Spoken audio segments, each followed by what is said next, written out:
Welcome to a very special bonus episode of Concrete Mama, the podcast.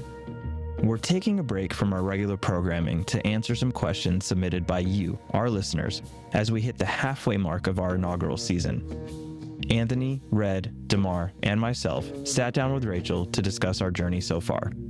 Let's take a listen to that conversation.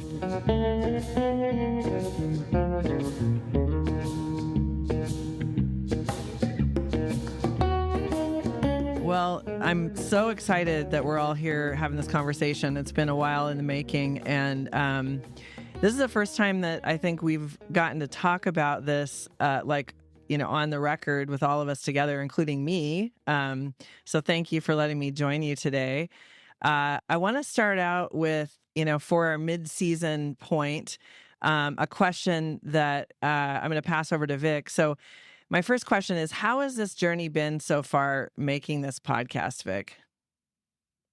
That's a great question, because it's been just an amazing journey so far. I can't remember if we've even talked about it on the episodes about how long this process has taken us, right? This has been a 2-year journey to get this off the ground and to get it recorded with everybody. I mean, just the whole production process has taken almost 2 years. So to see it come to fruition and get the response that it has had is really incredible. So I want to share a little story with everybody about just what a full circle moment it has been for me and for Unincarcerated. For the listeners out there, when the day the podcast launched, we actually had a huge article in the Seattle Times written about the podcast, and it actually made the front page headlining story for the newspaper, which is just absolutely incredible in itself. I think we all kind of dreamed that would be the case, but just to see that actually manifest and come to fruition was absolutely incredible. The biggest publication in Washington State, and to have a picture of Demar and Red on the cover and the podcast studio, I mean, that's fantastic. So that being said, when I was sentenced when I was at Snohomish County Jail, and I was actually sentenced to prison, it was me, my ex, and a friend of ours. So I remember our sentencing date was early to mid-August of 2014. And I remember our sentencing actually made the front page headlining story of the Daily Herald in Everett. It's the big newspaper up there in Snohomish County. So to have made the front page headlining story for the worst possible day, one of the worst possible days of my life, and one of the most tragic things that's ever happened in my life for choices that I made, to now come full circle, and for our team, all of us, Unincarcerated Productions, this thing that I've been building with this incredible team that I just imagined starting when I was in prison, to then get this incredible project off the ground, have it launch, and then to make the front page headlining story of the Seattle Times, which is the biggest newspaper in Washington, was, I can't even put it into words what a beautiful full circle moment that was for me. It's awesome. Thank you for sharing that. I'm curious what other people think. How's this journey been so far making the podcast? The journey of watching it build from the inside. I get to see it from two different aspects, right? And so I watched the journey from the inside, the struggles that we faced together in there, trying to get this thing off the ground, the vision, the dream, right? And to see it come to fruition, and then to step outside of my confinement and watch it blossom from this side, get to interact with people that are listening to it.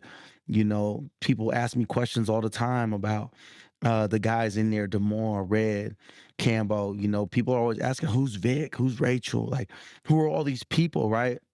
And they want to know more, right? People are intrigued. And I think that's a dope experience to be able to get that side of it, and be able to then report back to the brothers inside, the buzz that's happening from it, right? It's huge.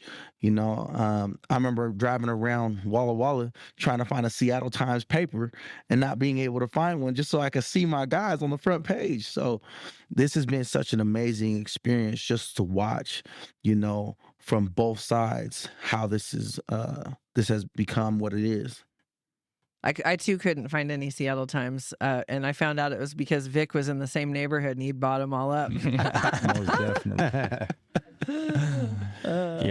Yep. I think it's a really unusual when you see an idea come to fruition, right? Like all of us, we were doing this thing. We were behind the scenes cooking up this idea to bring to the masses, to share our lives, to be vulnerable, as Vic says.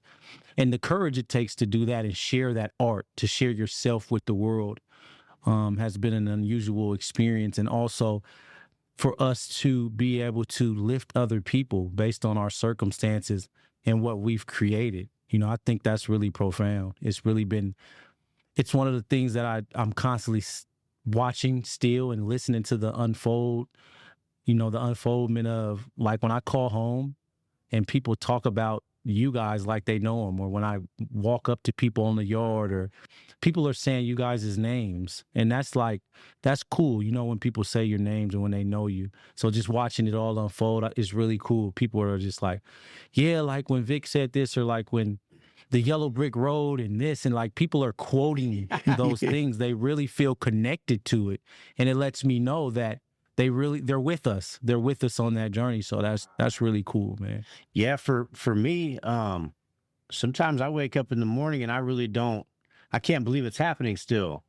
You know what I'm saying? Like, I can't believe people actually like it as much as they do, and how much it's blown up, and how, like, constantly people walk up to us and ask us about it and say they like it. And I hear, you know, people on the street saying the same thing. So sometimes I just gotta, like, step back and be like, wow, we're actually doing this right now, you know? So it's kind of, it's kind of crazy to me still. I don't think it's really fully hit me yet. Like, the weight of what we're actually doing, or, you know, what this could become. Yeah, it's a little bit surreal. It feels like, and I'm remembering something Anthony said one time about, it was like, there's so many good things happening one after the other. It's like, when's the other shoe gonna drop, you know? And I don't think it is, y'all. Like, I think that, you know, it's all good. It's all good things. It's all love. So you've got a lot of ears on your stories right now. We just hit 5,000 downloads from folks on the outside. We've got another 10,000 on the inside in the incarcerated population across the country. We're definitely in the top 5% of podcasts. So there's a lot of exposure. I'm just curious, what's the ideal outcome from your perspective, both like personally and also for the larger incarcerated population? I'll take that question. I believe that having a lot of ears on our stories it's been really awakening, you know, for us. Because a lot of people inside of the institutions that we live in, and for staff members that work here, right?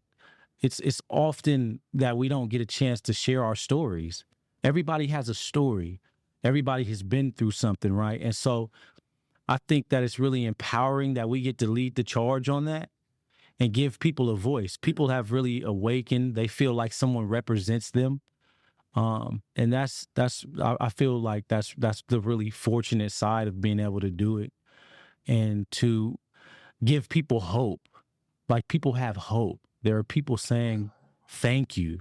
Like, some people just say thank you, and that's enough. Like, that's enough for us, you know, throughout this journey. I think that's really, really cool. And understanding that we definitely represent someone. Like, my responsibility as a podcaster in this position, I represent somebody, and I want to make sure I do that for us authentically, you know? Yeah, definitely. Yeah, Red. I think personally for me, I just kind of want to keep getting better every time, like working with you guys, especially like the history stuff with Vik and Rachel, like I've been doing. I feel like I've been getting better. And so I just want to, like, be the best I can be. And so personally, I just want to get better at it. And for the incarcerated population, I just want, you know, we're getting our stories out there, but I also want to get some other people's stories out there too, and just kind of shine a light on this place and places like it, you know? Absolutely. And you're a character to people. People say to me all the time, like, oh, Red did this and Red said that, and what's he going to do next, and all this kind of stuff. So You're already doing a great job because you're making a big impact on people. Thank you. That's what's up. Yeah.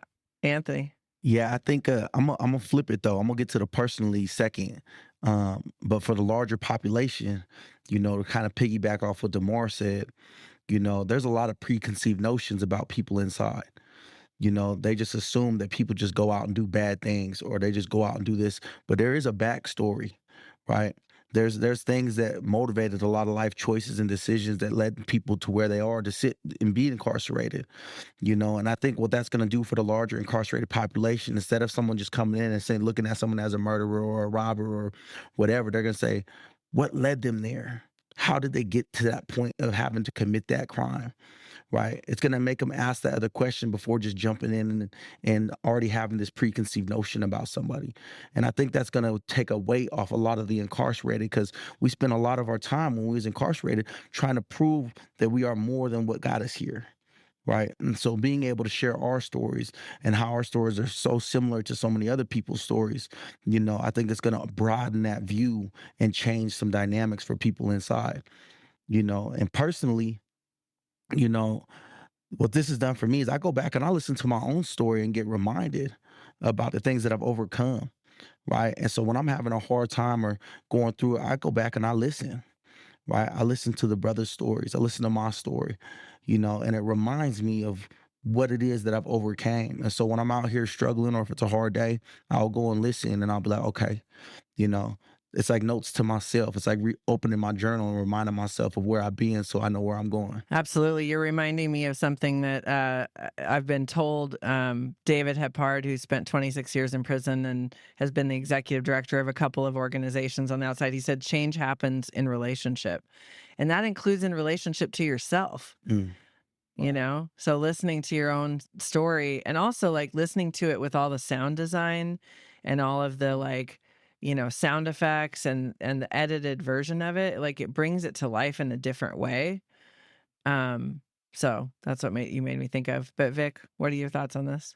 Yeah, for me, I think it just hopefully will continue our mission at Unincarcerated to humanize the justice impacted community, to continue to create opportunities for both folks that are inside and outside. I continuously just want to keep opening doors and create more opportunities, and for just to open the public's eyes to just understand that we're all human beings and everybody comes from trauma, some type of trauma in their life. And like Demar said, everybody has a story. And, if we can just flip the script on somebody's perspective or narrative or what they've created in their mind about what they think a prisoner or a felon is, and just create more empathy and understanding, I think we'll have done our job.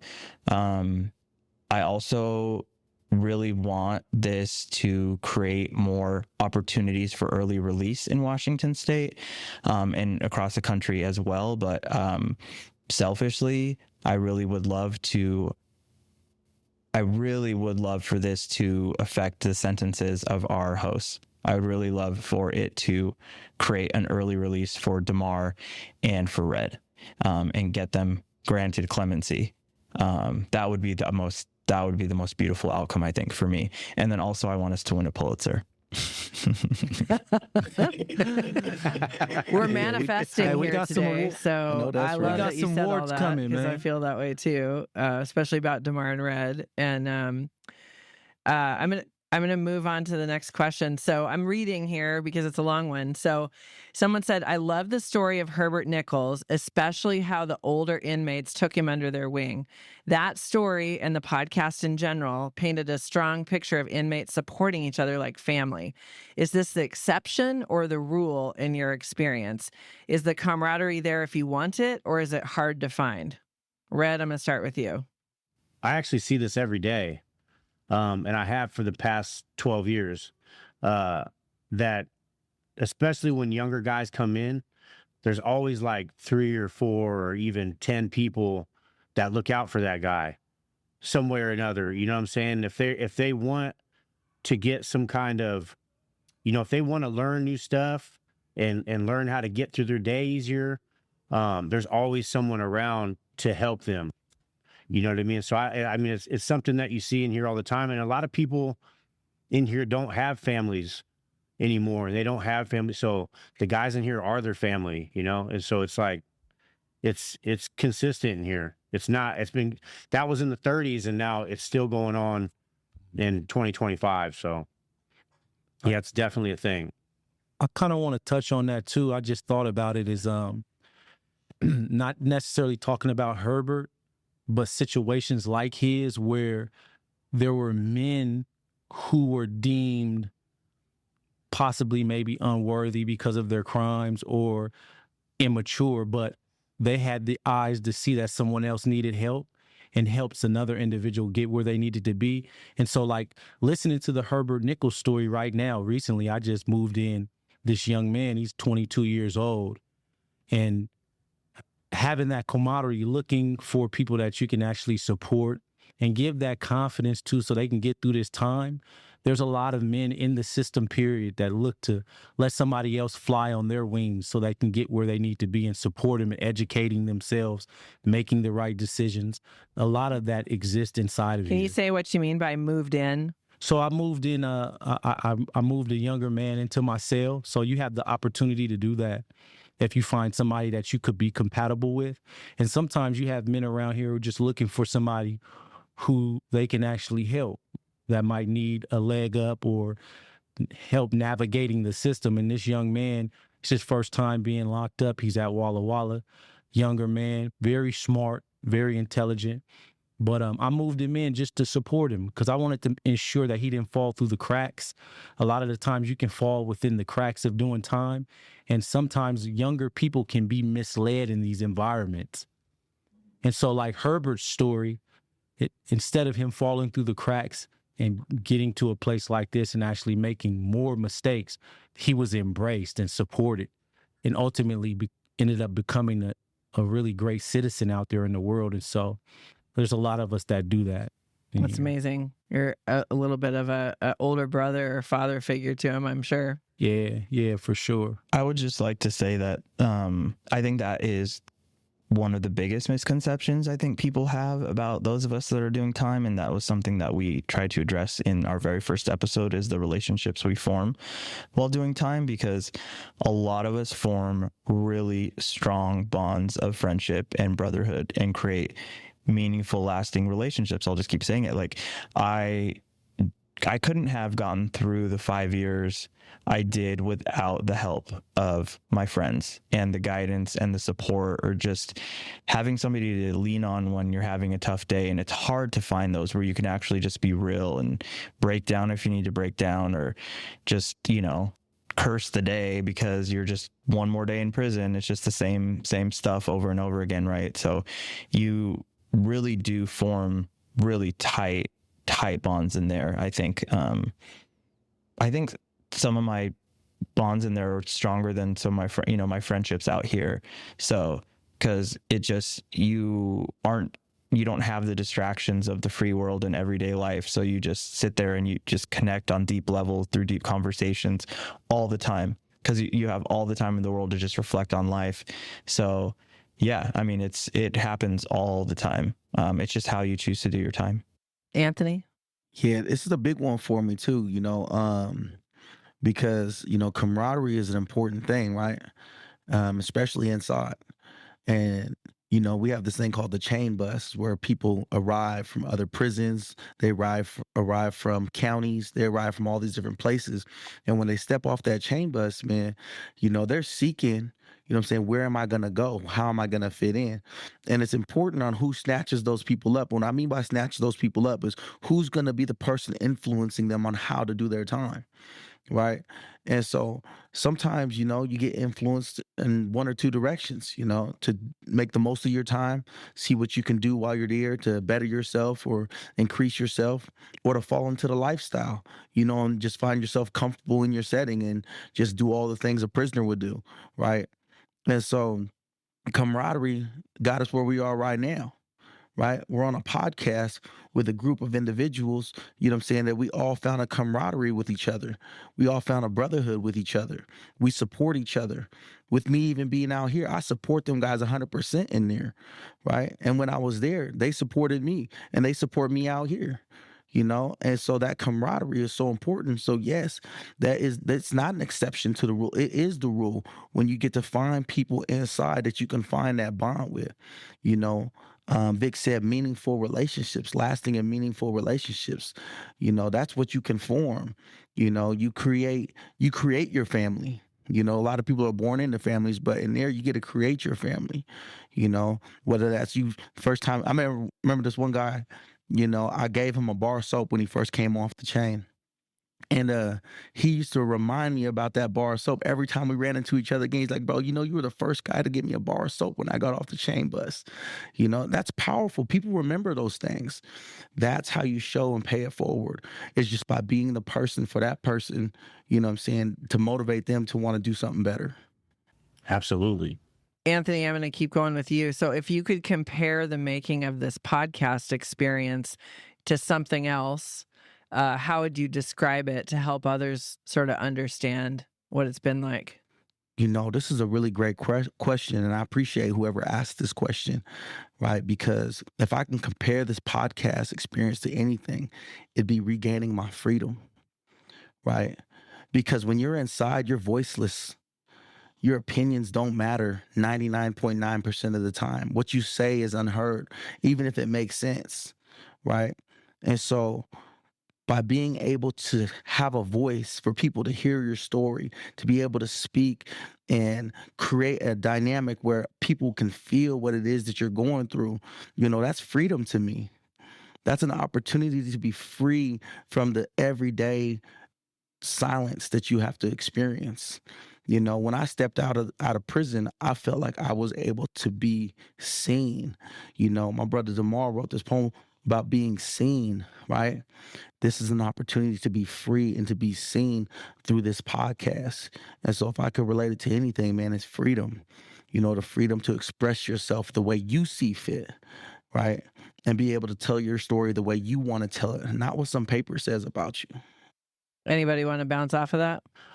I just say that I think this is like having another shot at life, or like getting a second chance, right? Because that's what we're all looking for, a second chance in here.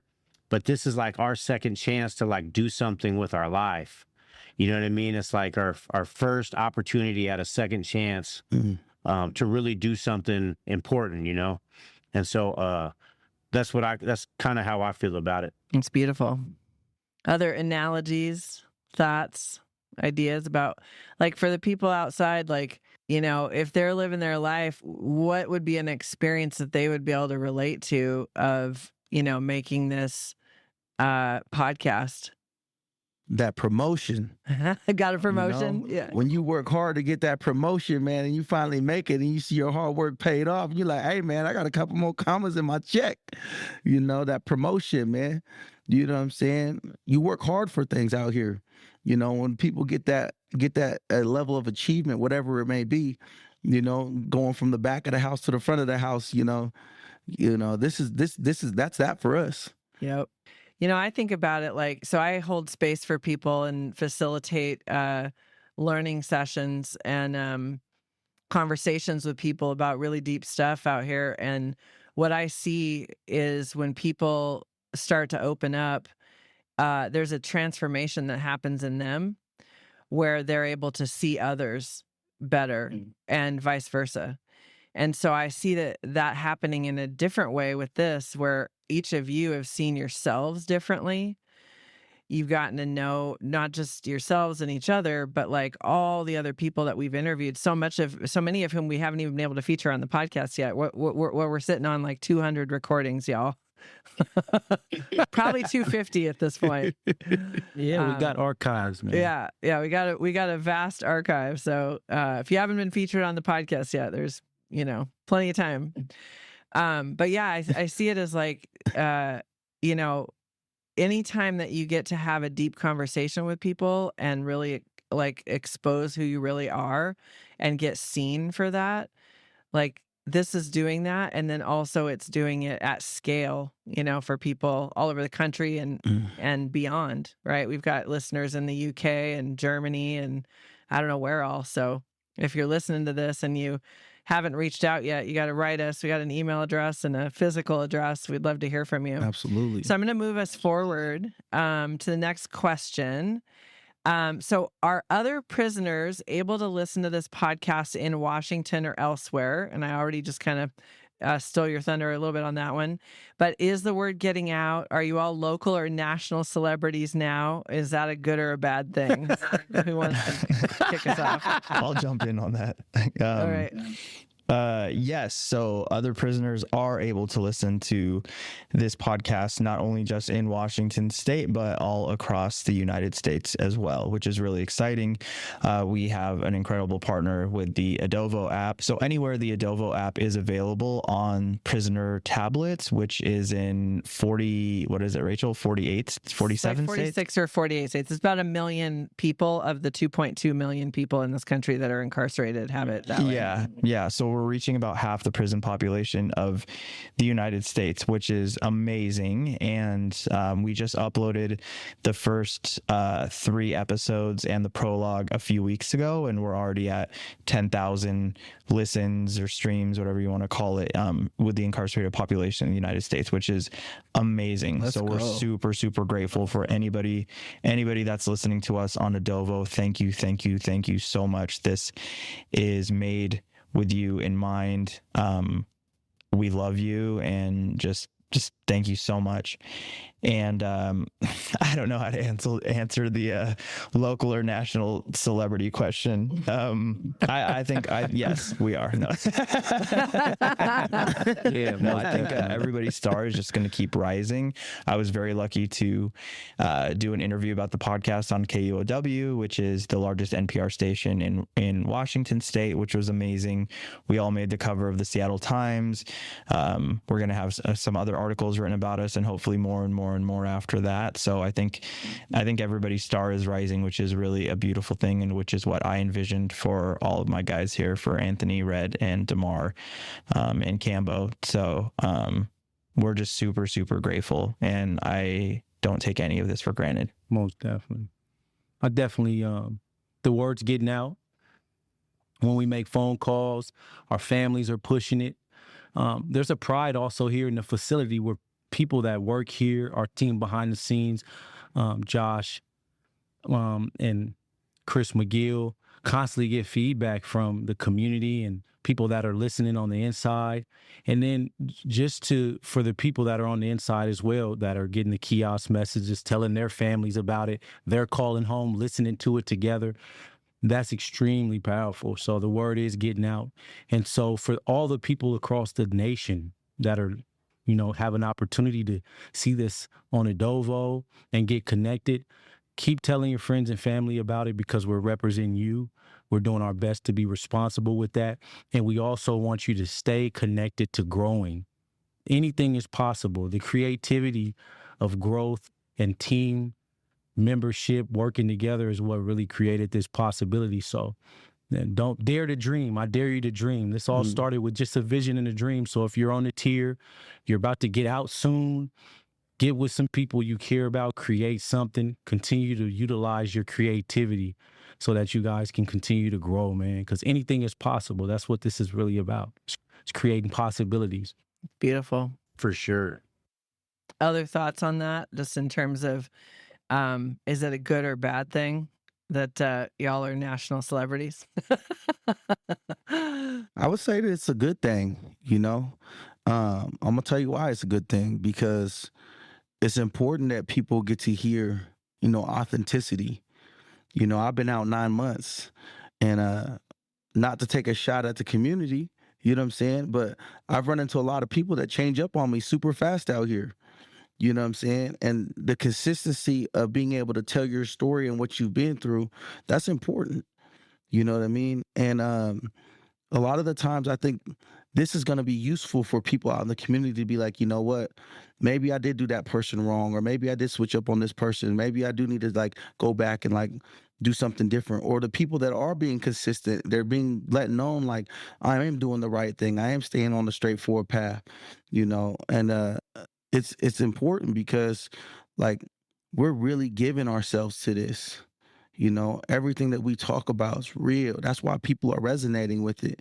I hear it all the time, and that's a good thing. The conversation is happening. That's a good thing. It makes people want to be able to go back and like reflect on where are they at in their lives. Like, I've heard some people talking about, man, you guys were just inmates doing this. That phrase, you guys are just inmates doing this. That made me think like, no, we're people, man. We're people with real stories. And it's making people look at the word inmate or prisoner different, right? Nah, we're people, man, with families, with loved ones, wives, kids, you know what I'm saying? Uh, Aspirations, dreams, all those things. And so, yeah, this is a good thing because I think it's changing relationships out here in the community, and it's going to change relationships for the people inside of prison. Yeah, that tees up this next question too. Thank you, Anthony. So I'm curious where the season is going. Isn't everybody? Right now, each episode feels like its own unique story. Is there an overarching story or theme or message you want to hit home with listeners? So I'm just curious if maybe Demar, you want to kick us off on that one? Well, I will say this, man. I don't want to spoil it. There's a lot of surprises in store for y'all. You don't want to So, give any Easter but I say eggs or any like little I don't. tidbit? You're gonna constantly go down the rabbit hole of history.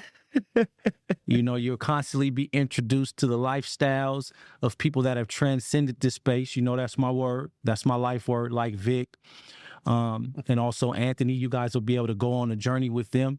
And we'll also keep you along with us in the journey on the inside with me and Red and Cambo, introducing you to other people who have overcame crazy situations, who have had awesome opportunities, who've changed their lives. Also men in here who are struggling to get to that point. So it's going to be filled with a lot of authentic stories. But I think the arch of what it is we're trying to really portray is just the humanity. We want to reintroduce the humanity of people's lives here. I think where we're at, just as a country, as people, this is an opportunity for us to understand one another as a community as a whole. So I'll just leave that there, but there's a lot to look forward to. I love how tight to the chest you're keeping it. Yeah, Red, what's up? So I just want to add a little bit to that about kind of what Anthony said on the last one about us just being inmates. I think the overarching story is just showing people that we're not just inmates, that we're people, and we're just like you guys out there.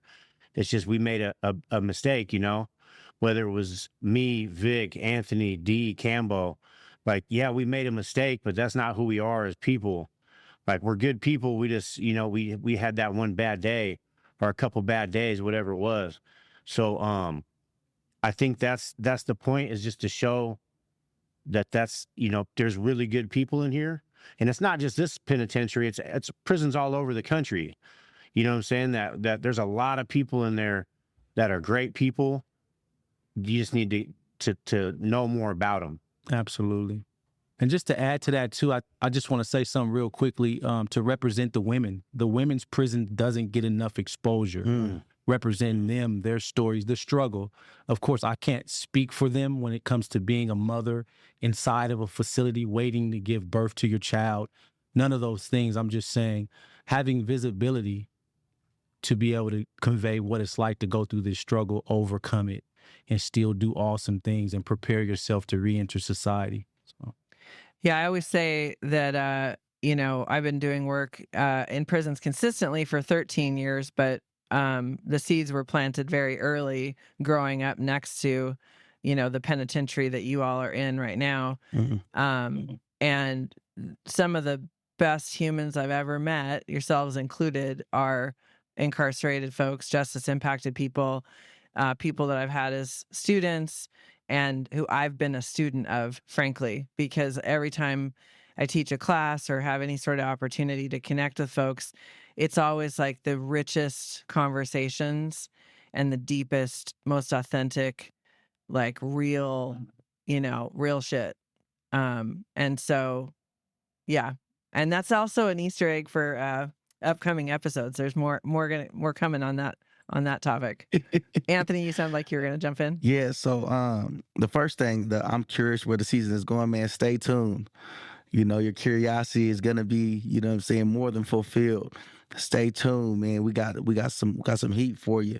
You know, each episode is a unique story, right? And I think it was important. I think we all, when we sat down and talked about and developing this first season, we wanted to be able to bring each unique story. We wanted you to get an inside look at our lives, right? That way you be able to understand who it is you're listening to. We thought that was important. In order for you to receive what we got to give, you got to know who we are, know where we came from, know the struggles we overcame. So you know we're not just some person that just decided to get on a mic and just give you guys something. Now we're giving you ourselves, you know. And I think the overarching story or theme is here is like what Red said, you know, we're people, man. We're people with something to say. We're people with a story. You know, we find ourselves in multiple positions in our lives, especially being incarcerated. You find yourself as a student. You can find yourself as a mentor. You can find yourself as big bro. You know what I'm saying? You know, there's a lot of men and women that are incarcerated, you know, that have to play roles from the inside. You know, like my guy Demar, you know what I'm saying? He has to be a dad from inside, you know, traversing that, you know. I think of how many mothers got to be moms from the inside, traversing that, you know. So the overall message that I feel that we kind of want to hit home is that, you know, people are doing some amazing things under some very, very difficult circumstances. You know, we're overcoming. And like my guy Demar would say, we're transcending our environment to be able to ensure that we're still present in the lives of the people we care about. What a great message for people on the outside too, right now especially. Absolutely. Vic wanted to say something. Vic, do you want to add anything to that? Yeah, I just want to say, like, I mean, I think everybody's hit home on all the points I wanted to make, but just finally, you know, we will continue to bring vulnerability and authenticity to each episode. And I think that's our greatest strength, is really not shying away from talking about things that, you know, are very deep and meaningful and personal to all of us, and letting people really see sides of ourselves that may not necessarily be expressed on a medium like this, especially from a place such as prison or post-incarceration. And so I think that is our greatest strength, and you will always get that first and foremost with any of the episodes that we put out. Definitely. So last question, and Demar, this is over to you first. So what positive, if any, experiences have come out of the podcast so far? Whoa. So the relationships, you know, I'm big on the, you know, relationship equity. I think our relationship equity with the people we work with, staff members as well, I've watched that grow. And I mean, when you're navigating a space like this and you see the respect and the connections that human beings have, and what happens is the titles and, you know, the boundaries kind of dissipate a little bit, and we can just be people. Like, that's rewarding for me. I'm not an inmate. This person's not a staff member. We can just be men at that moment, right? That's rewarding. Also, men in the units that are walking up to me, telling me like, man, like, you know, I was touched by this, or I really like this or that saying, or Anthony's stories when he was with his family. You know, there was a point in one of the stories where, you know, Anthony's family member said, can I just put my hands on you and touch you? Like, people are being touched. They're being reminded who they are and what they can accomplish. And so for me, those are really, really positive outcomes. And also, to end it on this note, Vic talked about actually at one point being in the newspaper for something negative, right?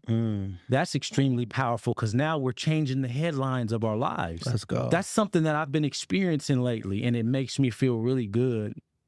My headlines are changing. Other people's headlines are changing. We're changing the narrative.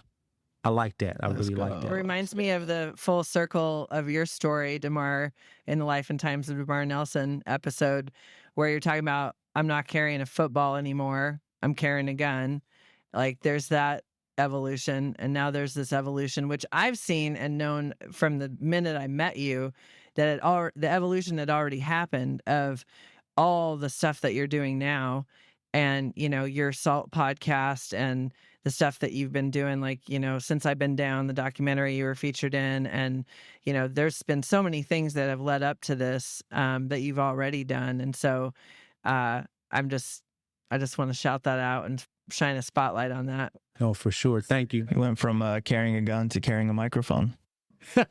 Nah, for sure. Most definitely. I like that. Yes, sir. Hey, Vic, when I make it up out of here, that's going to be on my T-shirt. Yes, I love that. Others podcast positive experiences that have happened for you so far? Yeah, I mean, I think it's the community response has been amazing. The media response. I had an old friend that I worked with in media in Seattle reach out to me after she heard me on KUOW and was just like, wow, I just heard you. It was so great to hear your voice on the radio. And I can't wait to listen to the podcast. I had a family friend text my sister there. She was like, I just heard Vic on KUOW. That's so cool. And, other associates and colleagues and just people I've worked with, just reaching out and, sharing photos of the newspaper or just, saying congratulations, this is so cool. So I think that recognition, it's very fulfilling for me, for all of us, but especially for me because I come from a background in media in Seattle. I worked at PBS for 3 years there and an NPR station as well, and kind of lit it all on fire when I went into addiction.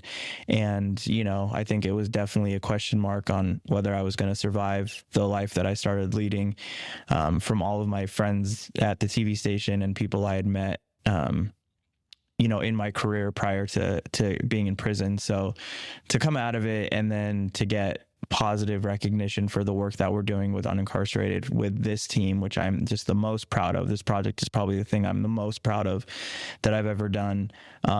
It's really like, I can't put it into words, what that means to me. So, and this is just the beginning. So I know there's so much more to come from this and other things that we're doing in this work. So it's amazing. I was just going to say that, I'm somebody that I have a really big family, and I consider all my really close friends family too. And so for me, like the most positive thing that came out of this is like, you guys are all in my family now. You know what I mean? So like, I consider you guys, we're all family. So that's like the coolest thing that happened for me so far. 100%. And I also have a big family. Everybody's a cousin, even if they're not technically a cousin. So we can just start calling each other cuz. Yeah. Yeah. No, for sure. Anthony, you want to take us home on that? Yeah. Man, I think there's a lot of positive that's happened out of this, but I think the most positive thing for me is just knowing that the people that I left there or still have a chance to be heard, still having a chance to be heard. They get to control the narrative of their lives now. For me, that's a huge positivity.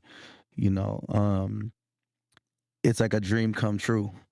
We always fought to be able to change the narrative about who we are on the inside, and who we become when we get out. As crazy is because a lot of people where I work listen to the podcast and they were like, oh man, you was incarcerated? I would have never known, right? I would have never guessed that. And so to hear that, it's a positive thing for me because that means I'm out here doing what I'm supposed to be doing. I'm not carrying no chip on my shoulder. I'm not dragging my past with me everywhere I go. I'm on a new venture. So it's like a fresh start. And I'm praying and I'm hoping for a fresh start for my brothers inside, Demar, Red Campbell, and all my other people that I have love for that are in there as well. My family, we've gotten closer, because of the podcast, and it's opened up a lot of eyes and perspectives about who people thought I was and now who they get to see in front of them. And so, yeah, I'm grateful for this. I'm so grateful. On that note, I think that this interview has come to a great spot to conclude. And thank you all, as usual. Thank you. Thank you to all the people that sent the questions. Thank you all. Most definitely. Keep them coming. Keep them coming. 100%. Absolutely. Yeah, thanks everybody for listening.